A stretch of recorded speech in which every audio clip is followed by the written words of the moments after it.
demos para que corrija. Muy bien, les decía que empezamos a mostrarles el trabajo que hemos preparado para el día de hoy. La idea es precisamente presentarles esto, qué es un fallo y cómo buscarlo, y en particular trabajar con el fallo de cámara denominado Fredo, que trata sobre una cuestión de naturaleza estrictamente constitucional, sin perjuicio del análisis que va a ir haciendo cada uno de los que van interviniendo. Me dicen, por favor, si se ve adecuadamente la presentación. Muy bien. Lo primero entonces que les decía es ¿qué es un fallo? Pues lo primero que tenemos que decir al respecto es que un fallo es un pronunciamiento judicial, ¿no? Un pronunciamiento de los jueces respecto de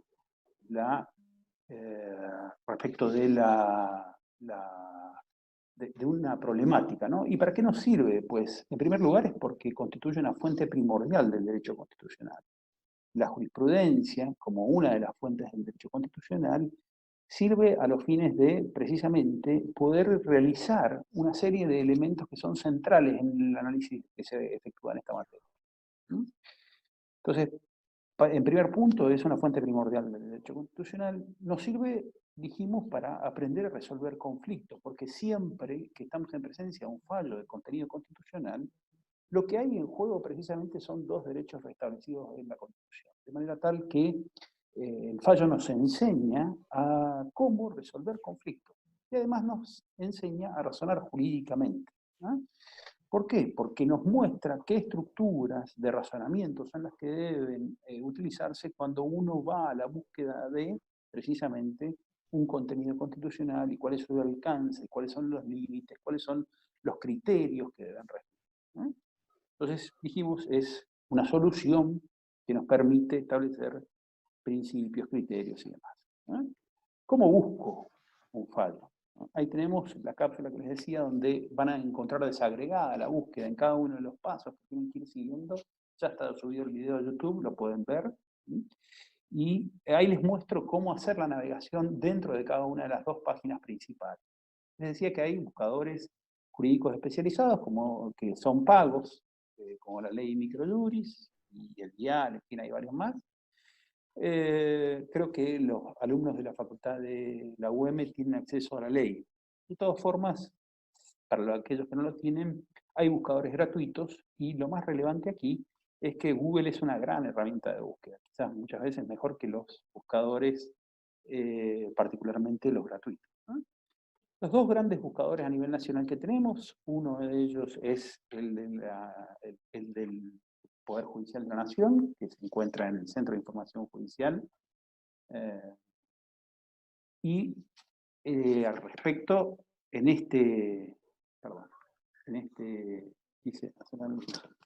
al respecto en este espacio, vamos a encontrar no solo toda la biblioteca del Poder Judicial de la Nación, sino además todos los fallos del Poder Judicial y las audiencias públicas y demás. Por su parte, en el ámbito del Poder Judicial de la provincia, vamos a encontrar en la página juzmendoza.gov.ar un link que se encuentra al final de la página, que es el de doctrina y jurisprudencia, toda la jurisprudencia de nuestro Poder Judicial, que se carga básicamente a través de dos mecanismos de búsqueda. Uno es el de la palabra libre, como pueden ver en esa pequeña página que tienen allí. Les reitero, lo tienen en el video listo para hacer la búsqueda. Y también lo van a encontrar a través del tesauro. ¿Qué es el tesauro? Son palabras claves que tienen un significado jurídico específico, que están incorporados en cada uno de estos buscadores, que nos facilitan la búsqueda, ¿no? De manera tal que ya sintetizado que es un fallo y dónde encontrarlos, pasamos a analizar en el caso concreto que hemos buscado cómo vamos a trabajar, para que se entienda el análisis del mismo.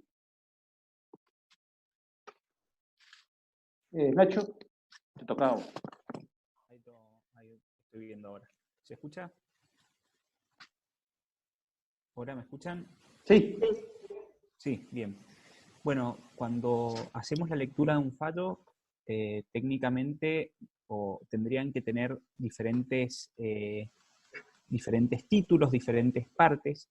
Esto ya lo vamos a charlar cada una, pero lo fundamental no es que estén puestos así como lo hemos visto nosotros, lo vamos a ver en este PowerPoint, sino que lo fundamental es que el fallo contenga la información que está en cada una de estas partes. ¿Por qué es esto? Porque así la resolución judicial va a encontrarse suficientemente fundada y va a cumplir con el requisito de razonabilidad de la resolución.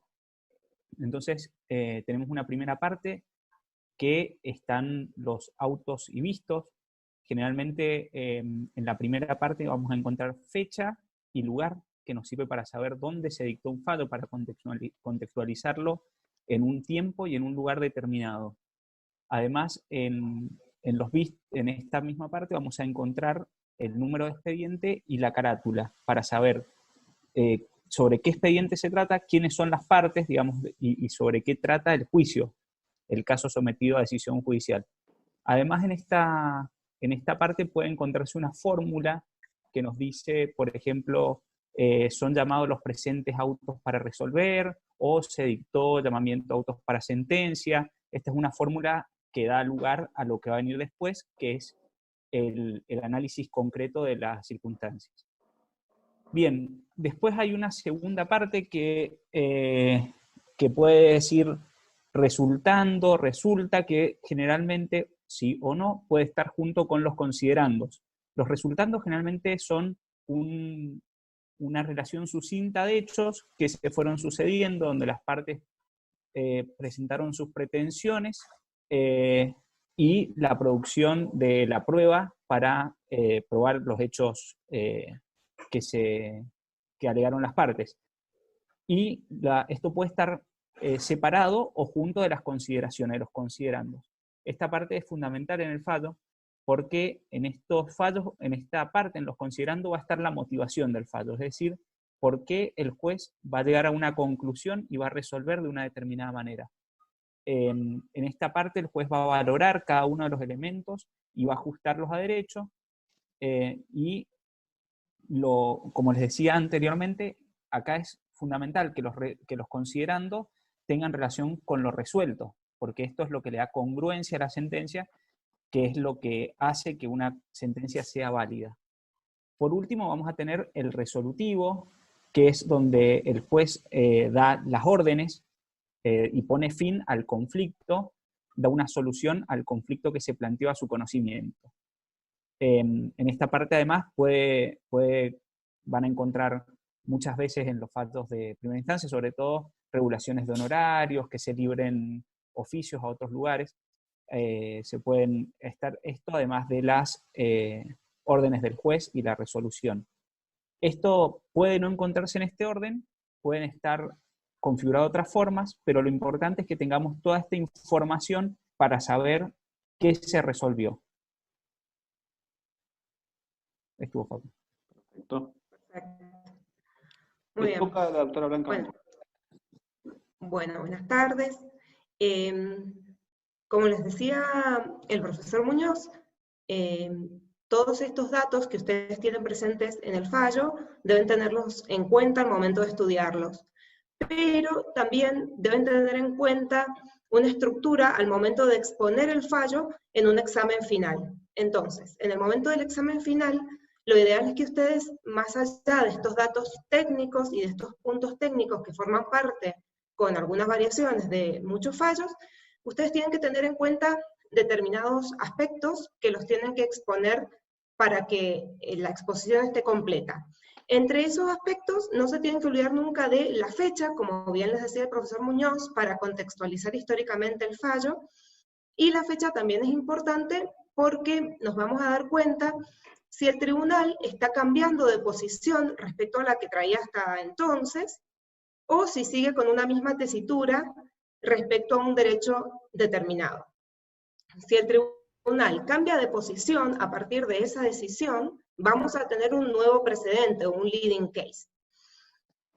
También es importante, al narrar los hechos, nunca olvidarnos de narrar los hechos en la exposición, pero centrándonos en los aspectos más importantes y dejando de lado datos de color o hechos que no son relevantes para la decisión de la causa, también para que no se haga tan extenso nuestro relato.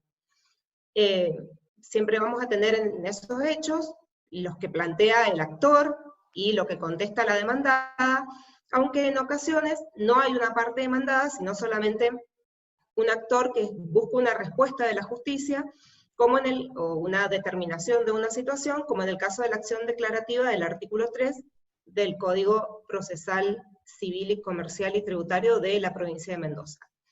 También es importante el juzgado o tribunal que lo dicta, que puede ser de primera, de segunda o de tercera instancia, o puede tratarse de la justicia provincial o federal o de un tribunal internacional.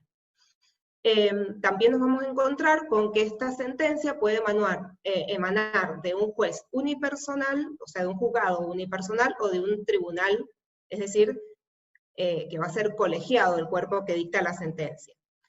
Nosotros en materia constitucional generalmente estudiamos los casos más importantes que emanan de la Corte Suprema de Justicia de la Nación como tribunal que tiene la última palabra en materia judicial en la Argentina. Luego, no se tienen que olvidar nunca la base normativa, es decir, todos aquellos artículos que sustentan la decisión del juez. Pueden ser que emanen de la Constitución o de otras fuentes normativas, y es importante que los consignen. Y en el caso de que la solución al caso haya sido tomada por un tribunal colegiado, podemos tener una decisión por unanimidad, pero también pueden haberse pronunciado los jueces que conformaron una mayoría que decidió el caso. Ustedes tienen que tener en claro esa posición mayoritaria, pero también la opinión de los jueces que votaron en disidencia, es decir, que no estaban de acuerdo con la posición mayoritaria, pero que igualmente consignaron su opinión y sus fundamentos en el fallo. Puede ser también que uno de los jueces de la mayoría tenga sus propias motivaciones, y entonces se va a decir que se consigna su decisión según su voto. Y respecto al caso Fredo en particular, van a ver que, como decía el profesor Muñoz, tiene una estructura distinta porque emana de una Cámara Nacional de Apelaciones en lo Civil, entonces directamente va al formato vistos y considerando. Sí se consignan los jueces que firman esa sentencia o que la deciden, y, muy importante, el principio de congruencia como garantía constitucional, es decir, se va razonando y contestando cada uno de los planteos de la apelación en base a una fundamentación.